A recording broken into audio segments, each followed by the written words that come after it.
காளி பார்வதியா மாறினாலும் அவங்களோட கோபம் குறையல அப்படிங்கறதோட போன எபிசோட் முடிச்சிருந்தோம். இன்னைக்கு எபிசோட்ல தேவேந்திரன் சும்மனை ஒரு இடத்துல சிறை வச்சுட்டு என்னுடைய இந்த மாயச்சிறையில இருந்து நீ தப்பது ரொம்ப கஷ்டம் அப்படின்னு சொல்லிட்டு அங்க வந்து போறான். அதை கேட்டுட்டு சிரிக்கிற சும்பன், நான் தப்பிக்கவே விரும்பலடா முட்டாளே அப்படின்னு சொல்லி சிரிச்சுக்கிட்டே, சூரிய தேவா ஒரே ஒரு முறையாவது வந்துடு, உன்னை ஒரு தடவை நான் பார்க்கணும்னு ஆசைப்படுறேன், அதுக்கப்புறம் நீ என்னோட வேலைக்காரனா மாறிடணும், அதுவும் வாழ்நாள் முழுக்க அப்படின்னு சொல்லி சிரிக்கிறான். அடுத்த காட்சியில சிவன் கிட்ட பார்வதி கோவமா கேட்டுட்டு இருக்காங்க, நீங்க ஏன் அந்த மாதிரி பண்ணீங்க, அந்த சும்மனை அழிக்க விடாம பண்ணிட்டீங்க, இன்னைக்கு இரவுக்குள்ள அவனை அழிக்கிறேன்னு சொல்லியிருந்தேன் இல்லையா, அந்த சபதம் உங்களுக்கு மறந்துருச்சா, ஒரு கெட்டவனை அழிவுல இருந்து காப்பாத்திட்டீங்க அப்படின்னு அந்த அம்மா கோச்சிட்டு சொல்ல, இவரு தீயவை உடல்ல இருக்கிறது கிடையாது, அது அவனோட உணர்வுல இருக்கு, உன்னோட எண்ணம் அந்த தீமையை கொள்றதானே, அந்த மாதிரி சூழ்நிலையில நீ சும்மனை அழிச்சிருந்தேன்னா அவனை மாதிரி இன்னும் அநேக துன்பங்கள் பிறப்பித்துட்டே இருப்பாங்க, அதுவும் அசுரம் அழிக்கிறது முக்கியம் கிடையாது, அவன்கிட்ட இருக்கக்கூடிய அசுர குணத்தை அந்த உணர்வை தான் அழிக்கணும், அதுதான் முழுமையான அழிவு, இனி ஒரு சும்மன் பிறக்க கூடாது அப்படின்னு தான் செய்த செயலுக்கான விளக்கத்தை கொடுத்துட்டு இருக்காரு. அதுக்கான அவகாசம் எங்க இருக்கு,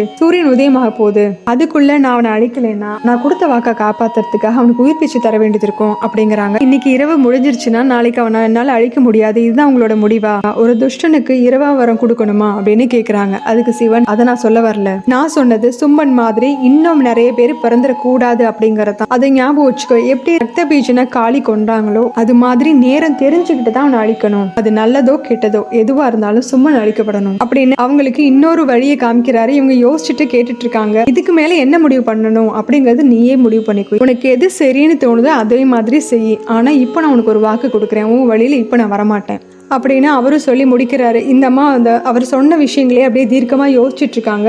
அடுத்த காட்சியில பார்வதி தனியா உட்காந்து சிந்தனை பண்ணிட்டு இருக்க லட்சுமி அங்க வந்து கேக்குறாங்க, ஏதாவது வழி கிடைச்சதா அப்படிங்க. இவங்களும் இது வரைக்கும் எதுவும் தெரியல, நேரம் ஆக ஆக அவன் மரணம் இல்லாத வாழ்க்கையை நோக்கி நகர்ந்துட்டு இருக்கான் அப்படின்னு ரொம்ப வருத்தத்தோட சொல்ல, லட்சுமி சொல்றாங்க, இது வரைக்கும் உங்க கணவர் மகா காலனோட வழியில தான் நீங்க போயிருப்பீங்க, இந்த முறை உங்க சகோதரனான நாராயணனுடைய வழியை பின்பற்றி பாருங்களேன் அப்படின்னு இவங்க புதுசா ஒரு வழி சொல்லி கொடுக்கறாங்க. நீங்க என்ன சொல்ல வரீங்க அப்படின்னு பார்வதி கேட்டதும், நாராயணன் என்ன செய்வார்னு யோசிச்சு பாருங்க, யாராவது அவர்கிட்ட விளையாடினாங்க அப்படின்னா அவங்கள தாக்கலாம் மாட்டார், அவர் அவங்க வழியிலே போய் அவங்க கூட விளையாடுவாரு, விளையாடி முடிவுல அவங்கள தோக்கடிக்கும் செஞ்சிருவாரு அப்படின்னு அந்த அம்மா பெருமையா அவங்களோட கணவனை பத்தி சொல்லிட்டு இருக்க, இப்போ பார்வதிக்கு சிவன் சொன்ன வார்த்தைகள் ஞாபகத்துக்கு வருது. சும்பனோட மனநிலையும் ரத்த பீஜனோட மனநிலையும் ஒரே மாதிரி தான் இருக்கு, அதை நீ முதல்ல புரிஞ்சுக்கோ, இனி ஒரு சும்மன் பிறக்க கூடாது அப்படின்னு அவர் சொன்னது ஞாபகத்துக்கு வருது.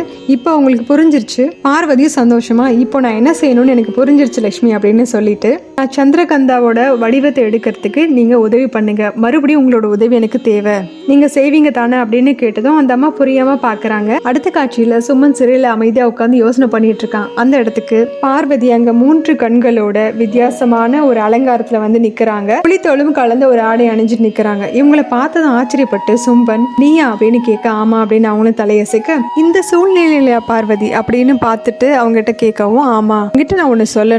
பார்வதி இந்த ஒரு சூழ்நிலையில இப்படி ஒரு அலங்காரத்தோட வந்து நிக்கிறதும் அவன்கிட்ட கனிவா பேசுறதும் அவனுக்கே ரொம்ப ஆச்சரியமா போயிடுது. அப்ப அவங்க சொல்றாங்க, நீ ஜெயிக்கக்கூடிய சூழ்நிலையில தானே இருந்த, நீயே தோத்து போன, நீ என்னமோ சூரிய உதயம் வரைக்குமே உயிரோட இருந்து சாகாவரமும் கிடைச்சிரும், ஆனா உன்னோட கனவு அழிஞ்சிருமே அப்படின்னு ரொம்ப அன்பா பேசிட்டு, உன்னோட கனவே என்ன அடையிறது தானே, என்னோட கணவனாகிறது தானே, நல்லா யோசிச்சுப்பாரு, தூம்ரலோஷன், சண்டன் முண்டன், ரத்த பீஜன், தாரகாசுரன், மகிஷாசுரன், இப்போ நிசும்பனும் கூட என்ன அடையறதுக்காக தானே இவங்க எல்லாருமே பள்ளி கொடுத்த, ஆனா என்ன அடையாம நீ வாழ்ந்து என்ன செய்ய போற, ஆனா என்கிட்ட இதுக்கு ஒரு வழி இருக்கு, அதாவது இன்னைக்கு இரவுக்குள்ள நீ என்ன யுத்தத்துல தோக்கடிச்சிட்ட அப்படின்னா நான் மகாதேவரை விட்டுட்டு நிரந்தரமா உன்னுடையவள் ஆயிடுவேன் அப்படின்னு அவங்க ரொம்ப நிறுத்தி நிதானமா தெளிவா அவங்களோட திட்டத்தை கொஞ்சம் கொஞ்சமா நகர்த்திட்டு இருக்காங்க. இவனும் அவங்க சொன்னதை நம்பி அவங்களே ஆச்சரியமா பாத்துட்டு இருக்கான். இவன் முகத்துல ஏற்படுற மாற்றங்கள் எல்லாத்தையும் அந்த அம்மா ரொம்ப கவனமா பாத்துட்டு இருக்காங்க. இதோட இந்த எபிசோட் முடியுது. அடுத்த எபிசோட்ல பார்க்கலாம். நம்ம சேனல் லைக் பண்ணுங்க, ஷேர் பண்ணுங்க, சப்ஸ்கிரைப் பண்ணுங்க, பெல் பட்டன் பிரஸ் பண்ணுங்க. தேங்க்யூ.